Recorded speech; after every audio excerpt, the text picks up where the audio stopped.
Welcome to You Are the Answer, the podcast that helps you reconnect with the most powerful healer you know, your own body. I'm Naomi Mills, chiropractor, healthcare professional, and believer in the natural intelligence within us all.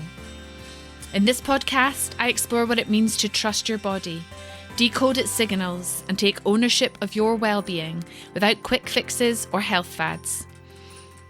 Whether you're just beginning your journey or deep in transformation, I'm here to guide you back to the truth. You are not broken. You are the answer.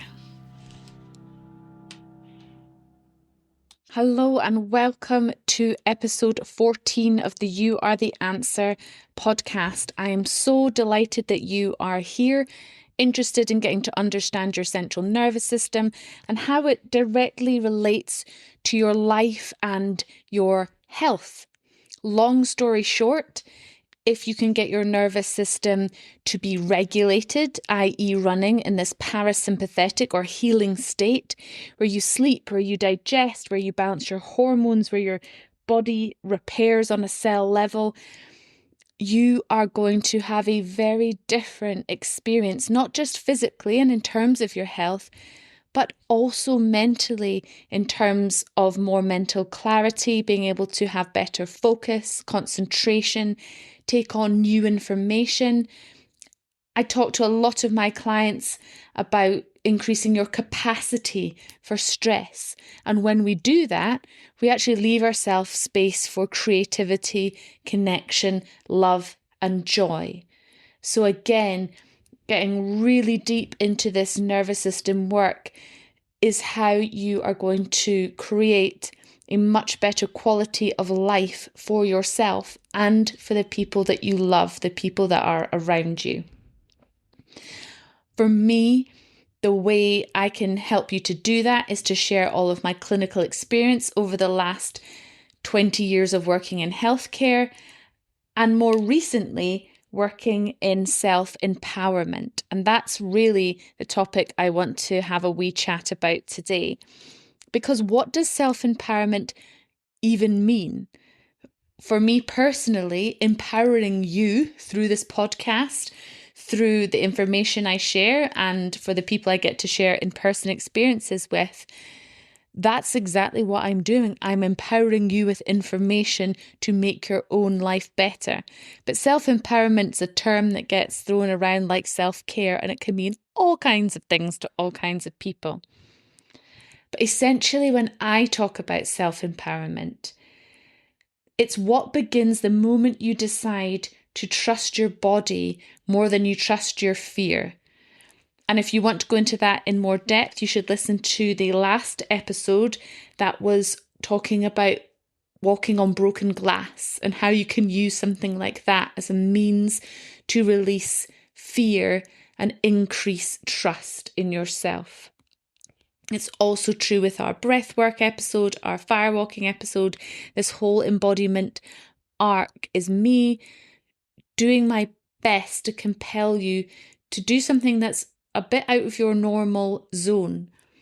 I love that more and more people are using journaling, meditation, yoga, mindfulness to become more embodied, more regulated, and therefore healthier physically and mentally. However, I feel the amount of distrust that we are experiencing with each other, with ourselves on a cultural level, particularly at the moment, but it is always true. It's a perception that's been held for many, many years for lots of different reasons.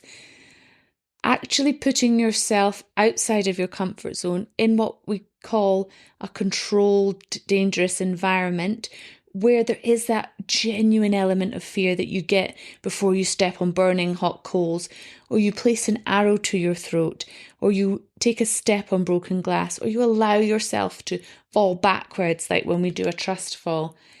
Those are the moments that shift you on a cell level. Because when you are meditating, say, or journaling, or going to your lovely class, you don't really feel like you're in any real physiological danger. So you're not allowing yourself the opportunity to experience that really in your body and mind and then successfully overcoming it. So there's great power in that. And that's what self-empowerment is for me, these exercises that very specifically create a feeling or an element of fear, because that allows you to overcome it and learn something, to change your narrative in that moment. And that's because self-empowerment is choosing to respond instead of react, even when your nervous system is really loud. So one of the greatest gifts or tools you will ever pick up in this lifetime is your ability, I call it becoming the watcher. It's noticing your thoughts in real time as thoughts, as observations, but not necessarily true. So if we look back over the first few episodes of this arc, episodes 10, 11, 12 and 13, we've been talking about interventions where your brain and your body are going to be loudly saying, I don't know about this. And it's about developing that part of yourself that's like, yeah, I know.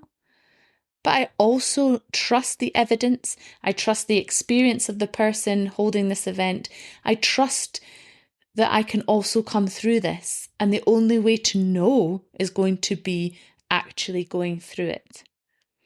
And where your real strength lives is releasing this idea for something to be perfect or in a certain way, but starting to kind of love, as I now do, putting myself in those uncomfortable situations and stretching my boundaries. And here's a really important point that you can apply in all aspects of your life and not just in the self-improvement or self-empowerment area. It's also very true of all parts of our nervous system. It's true for our children, that what we want to do in life is experience this stretch, this challenging of the system. Cold water swimming can be a great example of this. It's so good for us physiologically because it stretches our boundaries of temperature. Getting really, really hot or getting really, really cold stretches the boundary, makes the body more resilient. There are physiological processes that then happen as a result. But get too cold, you're hypothermic, you're in danger of dying. Get too hot, you can kill yourself the opposite way. So we are always looking to stretch, but not break. So self-empowerment comes with learning to enjoy that stretch that's going to create resilience, but never push us beyond our boundaries.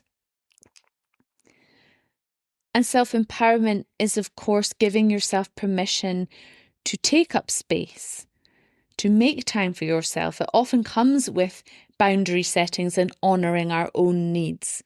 And I know self-care is such a big topic these days, but we miss the purpose. Self-care isn't just having a bath and reading a book, although, that's great to do.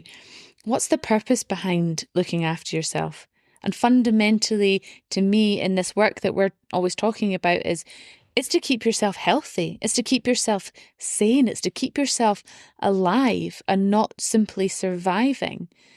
So when I think about self-care, I think about moment to moment nervous system regulation.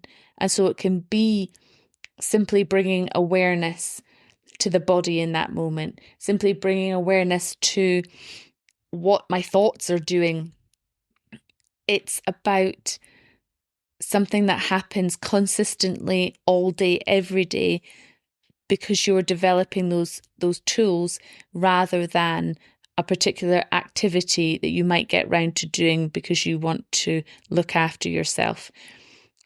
True self-care, true regulation, true self-empowerment is an ongoing, never-ending process throughout your days. And some of these more challenging experiences can be a really nice fast track to changing the level at which you are working with your nervous system. Because ultimately it is that quiet, consistent choice to create a life that feels like you from the inside out. And so, little spoiler alert here, but also very exciting teaser. On the back of creating my 31-day nervous system reset journal that people have been gifted in my practice and bought online via the You Are the Answer shop, I began to realize from that feedback just how important it is to give you as many ways as possible to start listening to your body's signals, noticing them, trusting them, and responding.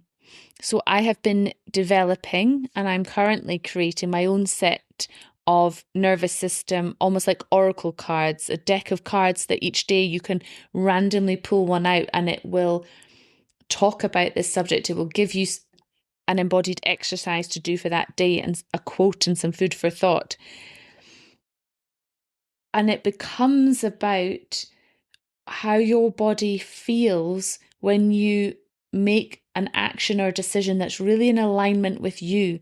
It's training yourself all day, every day to make the action, whether that's a physical action or an emotional, mental decision that brings your nervous system into ease, that lets your body feel relaxed, that releases tension from your muscles, that gives you that feeling rather than that pushing through. And so when you think about self-empowerment now, I no longer want you to think that it's something faddy, that it's unnecessary, or it's frivolous, or it's a treat, or it's something that other people do.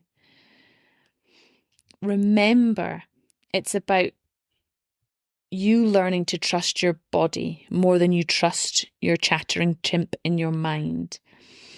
It gives you the space to respond instead of react, which is incredibly powerful, especially in high-pressured situations or at work or in the family. You being able to pause, check in and take that breath before responding can create an entirely different outcome. It's about releasing perfectionism and learning to lean into the discomfort. It teaches us to make ourselves a priority, often causing you to then set a boundary and honour your own needs first. And realising that it's a quiet, consistent choice that happens all day, every day. It's not a one-off here or there or when we have time. It's consistently creating your life with your insides as the marker. And in the first few episodes, I did share my own personal story where I was living and working in this fight-flight, even though it was a, quote, successful life. My insides were pretty dramatic and I was stressed and my body was expressing that through my sleep, through my digestion. My mood was expressing that. Everything was showing that even though what I was creating was, quote, good or fun, it was also not in alignment with my true values. And when you get more into that space, you realize all of this work just layers on top of each other, but it all comes back down to how the life you live and create can either regulate or dysregulate your nervous system. And whichever way it's coming from, creates a completely different outcome. And it reminds me of a wonderful psychotherapist that I've worked with for many, many years. And I really love her because on top of all her great education that she would share about her psychotherapy, and she was extremely knowledgeable, she also understood that a lot of this work was embodied and you couldn't separate what she was talking her clients through emotionally with also not acknowledging how they were feeling in their bodies. And she said to me once, when we were talking about my work and how I wanted to move forward, she said, you need to learn That instead of moving forward from fear and lack, wanting security, whether that was wanting a particular income or a particular quality of life, but it was all about chasing something, she said, but the difference is when you're being driven by purpose, by love, by abundance, that will feel completely different emotionally and physically. And she was absolutely right. So your invitation today is to reframe how you look at self-empowerment and self-care and start to make the commitment to yourself to see how you can quietly and consciously start regulating your own nervous system as your number one priority in everything that you do. And what might that look like? How would that change how you experience life? And do you think you are driving from strain, from stress, from fear? Or are you striving forward from abundance and certainty and groundedness? I really hope it's the latter. Of course, we're never always in that state. But if there's any more information or help or questions you have around this that could possibly be covered in a podcast that will help you, ask the questions, leave comments below, and I will be delighted to pick that up for you. So until next time, have a wonderful day. Thank you for joining me on You Are the Answer. If today's episode sparked something in you, share it with someone you care about and leave a review to help others find their way back to their body too. For more tools, inspiration and resources to support your journey, head to www.youaretheanswer.co.uk. And until next time, stay connected, stay curious, and remember, you are the answer, and you always have been.